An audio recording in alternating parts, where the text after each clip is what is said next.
Ok, se pravi najprej o 50-letnici. Se mi zdi, da je to nekako za dramatike najpomembnejši dogodek, ki ga imamo v Sloveniji, kar se tiče pač dramatike. Se mi zdi, da tudi dramatiki, ko pišemo besedilo, nekako svoje pisanje prerazporedimo z mislijo na konec novembra, ko je rok za oddajo za natečaj za Gruma, da je takrat enkrat tekst končan, da lahko natisneš in pošlješ v ekran. Je ful pomemben pač ta natečaj in sam teden slovenske drame. Se mi zdi, da se dosti pozna, da se je zadnje leto začelo dramsko pisanje tudi učiti na AGRFT-ju in da zdaj več nekako tudi dramaturgi pišejo dramska besedila, ker ne vem, če gledaš na začetku podeljevanja Grumove nagrade so večinoma literati se ukvarjali tudi z dramatiko, Dane Zajc in Jančar in podobni. Zdaj zadnja leta se pa bolj dramaturgi. Da ja, ima nek vpliv na to tudi AGRFT, se mi zdi. Mislim, ne, zelo pomembno, tudi se mi zdi, da nekako smo prišli nazaj v neko obdobje zanimanja za nove slovenske tekste, ne, in da tudi publika si želi videti neke nove zadeve od sedaj živečih mladih ali starejših dramatikov.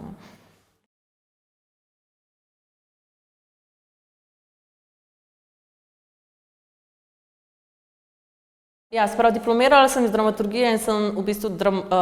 diplomirala z dramskim tekstom. In se pravi, sem tudi prvi celovečerni tekst v resnici pisala v 3. letniku faksa pri dramskem pisanju in ga nato še razširila, da sem diplomirala z njim. In to mi je v bistvu ful pomagalo, ker ja, saj imaš, mislim, ko prideš na akademijo, mislim, se je tako že pred akademijo hotela ukvarjati z nekim dramskim pisanjem, ampak ja, imaš občutek za dialog, malo zakaj bi se lahko dogajalo, ne pa za neko strukturo. In se zdi, da je ful dobro, da imaš neko vodstvo in mentorstvo, ki te nauči neke kilometrine, ki jo rabiš za pisanje celovečernega teksta, ne, ker rabiš, moraš pridobiti boljši občutek za ritem in tudi katera zgodba drži vodo za pač celovečerno besedilo, kaj pa je samo kratko besedilo, ne. In tudi ful pomaga, ker na akademiji potem, ko napišemo pri dramskem pisanju tekste, se potem to prebere, ne, in večinoma preberejo igralci in je tudi za dramatika dosti pomembno, da sliši, kako te replike zvenijo, ne, ker papir prenese vse, ne, pa govor oziroma oder pa doda svoje.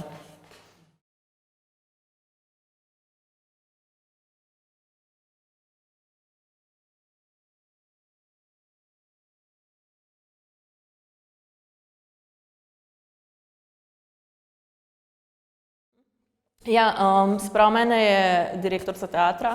poklicala v pisarno in sva se pogovarjala in njena v bistvu edina zahteva z njene strani je bila, da bi imela besedilo za 5 mladih igralcev. Torej, tukaj sem imela že takoj v izhodišču, ok, za 5 mladih igralcev. Zatem sem se pa, takrat je bil že predviden režiser, Gregor Gruden, sem se pa z Gregorjem usedla in sva se na parih pijačah malo pogovarjala o temah, ki naju oba zanimajo, oziroma da oba sva želela, da nastane nek tekst, ki bi ga on želel režirati in je to hkrati nekaj, kar bi mene zanimalo pisati, ne, se pravi, najti tisto neko skupno pot. Zatem sem imela dosti proste roke, da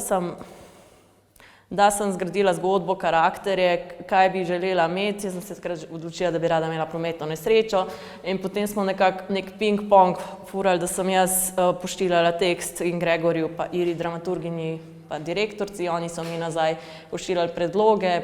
izboljšave in smo parkrat šli v obe smeri.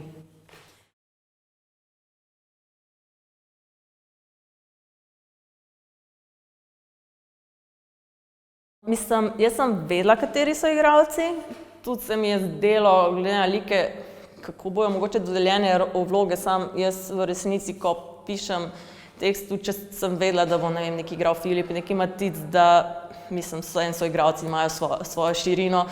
tako da mi ni do tega, da bi jim pisala vloge na kožo, ne, saj so zmožni vsega. Mislim, se je pa pol na koncu zgodilo, da vse, kakor, mislim, mi je Gregor povedal, kako bi jih zasedel, ampak se je pol vse v končni verziji, se je, mislim, da skoraj vse je ostalo isto, razen ženski vlogi sta se pa zamenjali, no.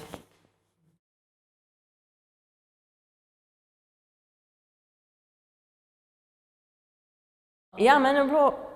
izredno zanimivo v resnici z njim pogovarjati o tekstu, zaradi tega, ker ja večinoma, ko pišem z režiserji in dobivam od režiserjev feedbacke in ima neke druge poglede Gregor, oziroma njega je zelo skrbelo najbolj, da ima vsak od igralcev pač konkretno vlogo, konkretno nekaj za delati in razdelan lik in da imajo nekaj za početi in tako naprej. Res ga je predvsem skrbelo, da imajo pač igralci nekaj za početi, ne. To se mu vidi, ne, ker režiserji pač ne bojo najprej razmišljali o tem, da mora biti nekaj, kar bo za vse igralce fair, ne.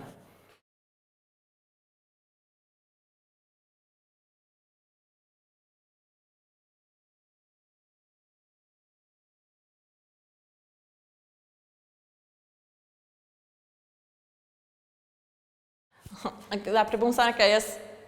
zelo ne maram oznake generacijski, ker se mi zdi, da se s tem, ko se nekemu tekstu nadane oznako, da je generacijski, ostale generacije kar postavijo distance, da se kao same ne morejo poistovetiti s tem in meni se, mislim, ne zdi, da je pač pri literarnih delih mišljeno, da se tako gleda nanje. Sem pa dala lik pesnika v resnici ne toliko iz generacijskega vidika, ampak iz samega stereotipa oziroma šale, da vsak v Sloveniji hoče biti pesnik, ne. In mislim, vsak tretji mislim, da naj bi bil, no. Ampak ja, se mi ne zdi, mislim, seveda v naši generaciji je ogromno nekih ljudi, ki želijo biti pesniki in berejo na Metelko in tako naprej, samo se mi zdi, da se to pojavlja tudi v starejših generacijah, da mogoče ne na Metelkovi pa neka javna branja, ampak kaj pa vem, mislim, da obstaja, mislim, poznam primere, ki so na partizanski proslavi se pač začele tako, da je najprej nek starejši gospod, ki sicer se ne ukvarja s pesništvom, najprej prebral pač svojo poezijo in dostikrat so te dogodki izkoriščeni malo za to, da pač nekdo prebere še kaj, kar v prostem času malo za dušo počne, no.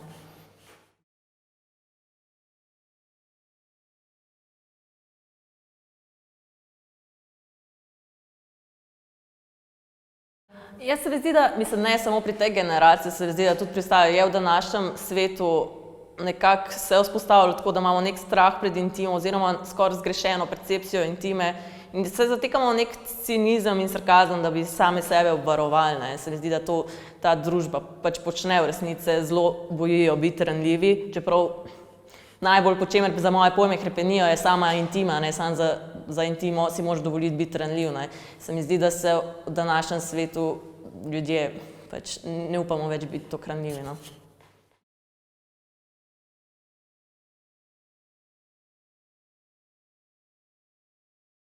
V resnici ne, ker sem glih iz tega, ker se mi pogosto dogaja, zaradi tega, ker sem in dramski pisec in filmar, se mi potem dogaja, da mi filmarji govorijo, da so moji scenariji gledališki in gledališki, da so moji scenariji filmski in se včasih sprašujem, a je temu dejansko tako ali se pač to dogaja samo zato, ker slučajno sem oboje. V tem primeru sem jaz dejansko naredila najprej kronološko vse, tudi zaradi tega, ker se mi ni zdelo fair do Gregorja, da ima toliko preskokov, pa iskati neke režijske rešitve glede na to, da je to njegova prva režija bila, ampak v resnici je Gregor to hotel.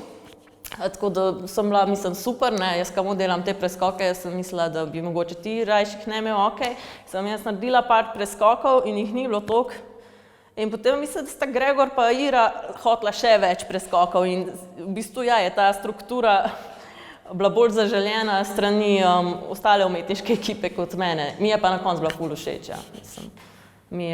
je bilo super, se mi zdi, da so tudi super pol to na odru reševali, ker mene je skrbelo, mislim, jaz sama nisem hotela take strukture, ker se mi zdelo, da je preobremenilno za samo prizoritev se ukvarjati s toliko preskoki, ampak ja, se mi zdi, da so fajn rešili, no, potem.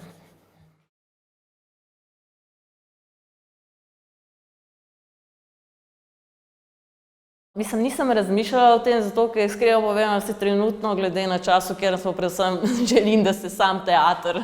pač nazaj zaživi. Mislim, ta tekst, ki je že bil postavljen, prav mogoče bo še enkrat, samo najprej bi si želela, da pride teater nazaj, potem pa mogoče bi še enkrat hotela ta tekst. Ne razmišljam o tem, no.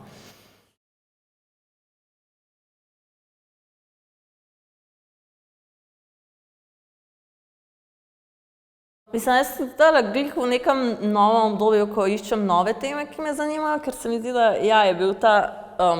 jaz sem se od začetka pisanja predvsem ukvarjala s tem, kar imenujete generacijsko pisanje, no, ampak ja, sem potem v bistvu že bila na točki, da bi pa mogoče kakšno drugo temo obravnavala kot neke tegobe mladih in psihični stres in podobno, ampak ja, potem sem dobila to naročilo in sem rekla, ok, bom še en tekst na to temo napisala v slovo, no. Ja, drugače pa nimam čist fokusirano vedno, mislim, kaj so teme, ki me zanimajo, ker so pač zelo različne. Mislim, zdaj sem tudi po naročilu pisala za MGL, sem obravnavala neko starejšo generacijo žensk, ki so 50 stare, pa njihovo grupno dinamiko. Sem pisala scenarij, ki se tiče partizanstva v resnici, pa ja, zelo različno, ja, tudi kratek musical, kratki film sem pisala, tako da ja, nimam samega fokusa.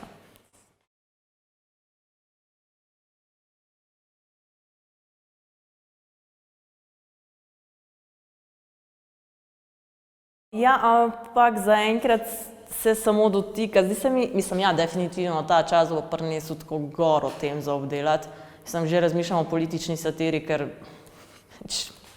niti ni treba preveč razmišljati, da se napiše. No, ampak s samo korono se mi pa zdi, da bomo mogli še kakšne pol leta do eno leto počakati, da bomo konkretno avtorji pograbili in jo obdelali zaradi tega, ker smo trenutno sredi samega tega dogajanja in da še ne vemo točno, kam gremo, ne vemo, kaj točno prenaša, bomo pa pač vedeli in ko je nek širši pogled, pač lažje zajameš neke zgodovinske dogodke, ne, se tudi filmov o vietnamski vojni niso direkt v času Vietnama delali, da ja, bo pa ja gora za delati, ja.